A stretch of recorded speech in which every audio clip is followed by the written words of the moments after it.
Happy New Year, everybody. Hopefully you've got a chance to play the Dead Space 2 demo. Hoping that you guys are liking it.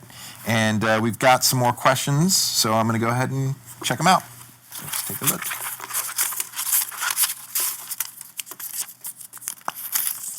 Pew. Ollie Strive asks, what are you most proud of about Dead Space 2? Well, there's a bunch of things, but I would say the biggest thing is just how the team came together and just how passionate and excited they were about making the game and just kind of where they've taken the game this time. One of the other things that I'm really proud about is kind of having a community like you guys to have supporting us, which is really cool. So kind of two things I'm really proud of, but one would be the fantastic job the team did just kind of coming together and making the game. And then the second one is just having a chance to kind of interact and have feedback from you guys, because I think that combination is going to help make Dead Space 2 super awesome. Kelson Krieger asks, will DLC from Dead Space 1 be transferable to Dead Space 2? Well, Kelson, it won't be. Sorry about that. But due to some of the changes of Isaac and the way that his suit works, for instance, that's not really possible. So, no, sorry.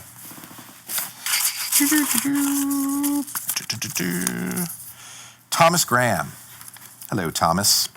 What is your favorite necromorph and why? My favorite necromorph.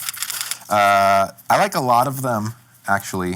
I love them all, but the one that I probably like the most, I really like the changes and improvements we did to the Leaper. I think he's a lot more aggressive. He makes players have to aim in a lot of different places, and it just kind of amped up the tension and scariness of that enemy.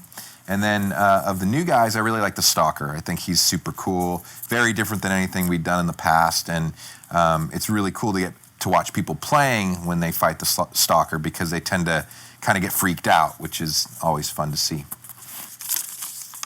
Grant Avillon asks, what's your favorite animal, Steve? No, I'm kidding. He doesn't ask that. But I do like a bunch of different animals. Big animal fan. If I had to pick my favorite animal, totally tangent here. I know you guys don't even care about this, but I'm going to say it anyway because I love me some animals. I like tigers. And then I like dogs a lot, and dolphins are pretty cool. So Grant asks, what type of controllers will support Dead Space Extraction? Is it only possible to play on Move, or can I use 6-axis controller or chest joystick?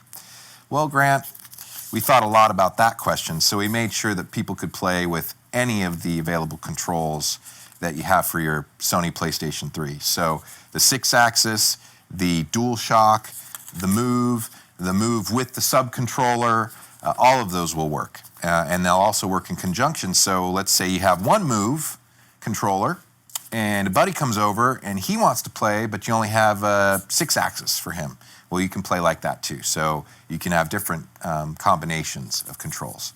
So hopefully that'll be really fun for everybody. Thanks, Grant. Next question. All right, we're getting down to the wire here. Taylor Pascal asks, how do you go about facilitating scares in Dead Space 2? Do you work closely with your level designers to create these scares, or do you let the level designers go wild with creating them themselves? So Taylor, it's a combination. We have some top-level goals for a particular area or setup, and we talk about kind of the feeling or emotion we want to get from a particular setup. And then we really just tap into the team to kind of make it happen. So throughout the process, the designers, the artists, the lighters, the visual effects folks, the audio guys are all working together towards kind of creating that moment. And then the production guys, we generally will, review it and play it, and then we'll, offer feedback on what, needs to change. Because sometimes with horror, it could just be the smallest little tweak. It could be having a sound start a little bit sooner, or having a light come on a split second later. So that little fine-tuning is kind of where production really kind of gets in there and helps out and brings it together. But a lot of the work just comes from the great guys and gals on the team that just kind of work together to make these moments happen. And sometimes they just come up with stuff on their own that is just really cool and scary. So we really want to, let people on the team have a chance to be creative and make some cool stuff. And as I said, then the production team's job is to kind of make sure it all comes together at the very end and is going to be great for the players. So thanks. Let's see, we're down to the wire. Last question. Fernando Cahu asks, hey Steve. Hey Fernando. Exactly how big is the plasma cutter replica that comes with the collector's edition? Fernando, I am also excited to find that out. And I think we're going to do something very special right now. So, where's the thing with the thing? Aha! All right, everybody. This is the North American Xbox 360 version of the collector's edition. And it's also going to be available on Sony PlayStation 3 and PC. So here it is. Woo. And a little bit about the soundtrack CD that comes in the collector's edition. This actually is not only the soundtrack, but it also includes never-before-seen footage of an audio documentary that focuses on the making of the music for Dead Space 2, as well as the sound design.